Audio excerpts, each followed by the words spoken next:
अब बात करते हैं नैनो मेडिकल पे। बहुत अच्छा सवाल है। 12.17 ये जान है जान। तो इसमें हो क्या रहा है, इसमें एक कैपेसिटर है 100 पीको फेरेड का। 100 पीको फेरेड का, पीको से फेरेड बनाने के लिए 10 की पावर माइनस 12 से मल्टीप्लाई करवाते हैं। नहीं करवाना भाई, यही सही है। उसको चार्ज किया 50 के वोल्टेज से। सही है भाई, आगे नहीं पढ़ रहा, यहीं तक। Q1 V1 आ गया, C1 V1 आ गया, डायरेक्ट Q1 निकाल लो। Q1 बराबर होगा C1 V1 के। तो ये कितना है, C1 कितना 100, मैं ये लिख ही नहीं रहा है तो ये 50 है, तो ये 5000 हो जाएगा। और यूनिट क्या होगी, जो इसकी थी पीको थी ना, तो इसकी पीको कूलम हो जाएगी, पीसी। फिर its plate are then connected in parallel to another capacitor. अब इसकी प्लेटें जोड़ी हैं पैरेलल कॉम्बिनेशन में दूसरे कैपेसिटर के साथ। अब जोड़ी है तो देखा क्या कि इसका वोल्टेज गिर गया, पोटेंशियल गिर गया, और गिर के कितना हो गया, 35 हो गया। और क्योंकि पैरेलल कॉम्बिनेशन वोल्टेज बराबर होता तो इसका भी 35, इसका भी 35। अब गिरा क्यों, सवाल सुनो। जब इसको जोड़ा ना तो इसका कुछ कुछ चार्ज निकल के इसके पास आ गया, तो जब चार्ज चला गया तो वोल्टेज भी कुछ कम हो गया। तो अब मैं चेक करता हूँ, पहले इसका चार्ज कितना था 5000, अब मैं चेक करता हूँ क्या कनेक्शन के बाद इसके पास कितना चार्ज रहता है। मान लो 3500 है, तो 1500 गायब हो गया, तो 1500 कहाँ गया, इसके पास आया। तो इसका चार्ज निकालूंगा नहीं मैं, वो तो अंदाजा है मुझे, डायरेक्ट बताऊंगा। तो मैंने कहा to find Q1 dash, Q1 dash निकालो भाई। Q is equal to CV है। तो पैरेलल में तो वोल्टेज आपको पता है, वोल्टेज सेम होता है, चार्ज सेम नहीं होता। अच्छा पहले मैं Q1 कह चुका था तो इसलिए Q1 डैश कह रहा हूँ। तो Q1 डैश बराबर होगा C1 V के,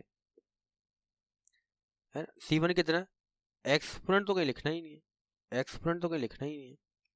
P को कूलम आ गया, पता लगा 3500 आ गया चार्ज। इसका मतलब 1500 कहाँ गया, नीचे गया। तो ये सारा कुछ करने का जरूरत नहीं है, बोर्ड में डायरेक्ट लिख देना कि रिमेनिंग चार्ज फ्लोस इन Q2, तो वो 1500 है। माइक्रो माइक्रो सिर्फ क्या लिखोगे, P को कूलम। Q2 आ गया, नहीं आ गया, प्यार मोहब्बत से Q2 आ गया भाई। अब तुम Q2 पे वैल्यू लगा दो, Q2 पे इक्वेशन लगा दो। तो Q2 अगर पैरेलल कॉम्बिनेशन है और दूसरे कैपेसिटर पे लगानी इक्वेशन क्या बनेगी, Q2 is equal to C2V। Q2 is equal to C2V। अच्छा Q को कैपिटल लिखो स्मॉल लिखो, मसला नहीं है कोई, याद रखना मेरी बात, कोई मसला नहीं है। तो क्या होगा भाई, ये आ गया Q2, ये रहा 1500। मैंने कहा इसको लिखना ही नहीं है। V कितना 35, डिवाइड करेंगे आंसर आएगा, खत्म बात। C2 क्या आ गया 48.85 आ गया। यूनिट क्या होगी, सिंपल यूनिट होगी पीको फेरेड। कोई एक्सपोनेंट लगाने की जरूरत नहीं है, सवाल देख लो, प्यार मोहब्बत सोल्यूशन कर लो इसका। ये जान है जान। इसका एक न्यूमेरिकल दूंगा मैं तुम्हें ग्रुप पे, लाजमी कर लेना, वैल्यू चेंज कर दूंगा, प्रैक्टिस कर लेना भाई, काम की चीज है। अब बात करते हैं 18वें सवाल की। 18वें में देखो कितना क्या सीन है, सीन ही सीन है 18वें में।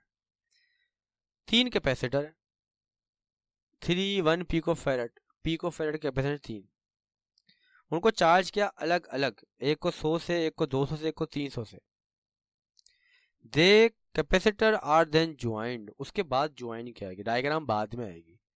तो C1 कितना है 1 पीको फेरेड, कितना है, ये आ गया ना भाई C1 V1 C2 V2 सब आ गया। तो Q1 Q2 सब निकल जाएगा, लाइन से आ जाएगा सारी चीजें। Q1 भी आएगा, Q2 भी आएगा, Q3 भी आएगा। एक मिनट, इसमें तो सॉल्यूशन गलत लिखा हुआ है हमारे बच्चे ने, इसका सॉल्यूशन तो गलत लिखा हुआ है। ये तो 22वें सवाल का सॉल्यूशन है।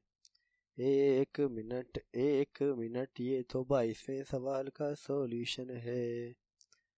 क्या भंडमारे हुए हैं यहाँ पर। एक मिनट,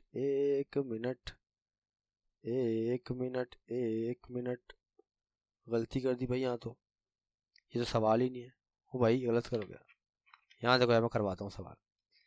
भाई 3 कैपेसिटर है, 3 कैपेसिटर है भाई, आ जाओ। C1 C2 C3 तीनों कितने कितने के 1 पिकोफैरेड 1 पिकोफैरेड 1 पिकोफैरेड। अलग अलग वोल्ट से चार्ज किया 100 200 300 V1 100 V2 100 नहीं 200 V3 300। ऐसे ही पूछ रहा हूँ Q1 आ जाएगा क्या? Q1 बराबर होता है C1 V1 के। तो C1 कितना है 1, V1 कितना है मल्टीप्लाई करो 100।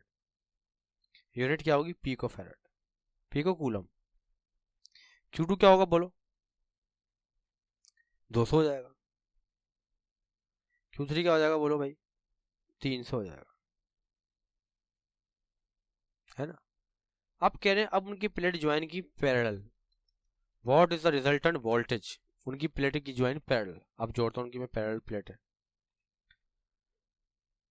ये रहा पहला कैपेसिटर, ये रहा दूसरा, ये रहा तीसरा, और अब वोल्टेज निकालना है इनका, रिजल्टेंट वोल्टेज निकालना है। तो जब इनको तुमने पैरेलल में जोड़ दिया और वोल्टेज सेम होता है तो इक्वेशन क्या लगेगी simple, Q is equal to CV। अब मेरे पास Q होना चाहिए तो टोटल चार्ज तो यही होगा ना, टोटल तो यही रहेगा ना भाई, टोटल तो वही रहेगा ना Q1 Q2 Q3। तो निकाल लेते टोटल चार्ज कितना हो जाएगा 100 200 300 प्लस के डायरेक्ट 600 पिको कूलम चार्ज आ गया। अब पैरेलल कॉम्बिनेशन में C कैसे निकालते हैं 1 अपॉन करके डायरेक्ट। तो आप बोलोगे सर अभी तो आपने बताया था, क्या बार बार बच्चों वाली चीजें पूछ रहे हैं हमसे। ये सवाल तो हम खुद कर लेंगे। सबकी वैल्यू 1 1 1 है, 1 1 1 कितना हो गया 3 हो गया भाई पिकोफैरेड। लगा दो Q is equal to C, लगा दो Q कितना है 600, C कितना है 3 मल्टीप्लाई करके डिवाइड करो, आंसर क्या आएगा 200। वोल्ट की वैल्यू 200 आ गई। तो ये हमारी लड़की ने कुछ भंड मारा था, इसमें गलत लिख दिया था।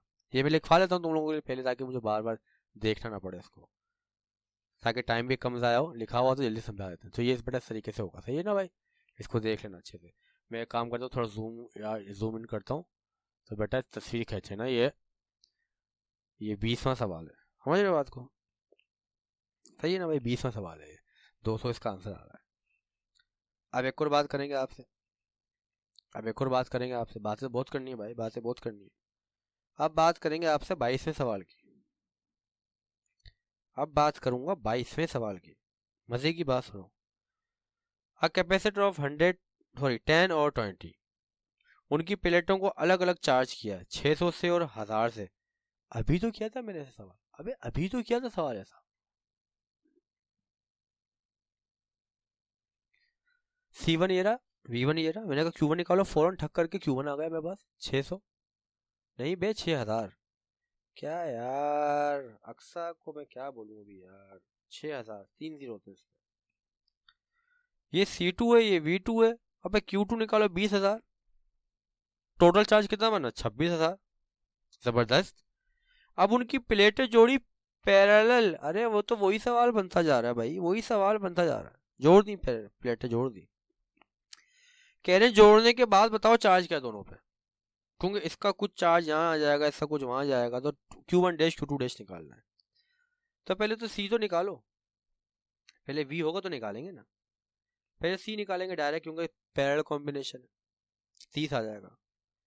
फिर Q is equal to CV कर देंगे, टोटल चार्ज तो था ना, V आ जाएगा।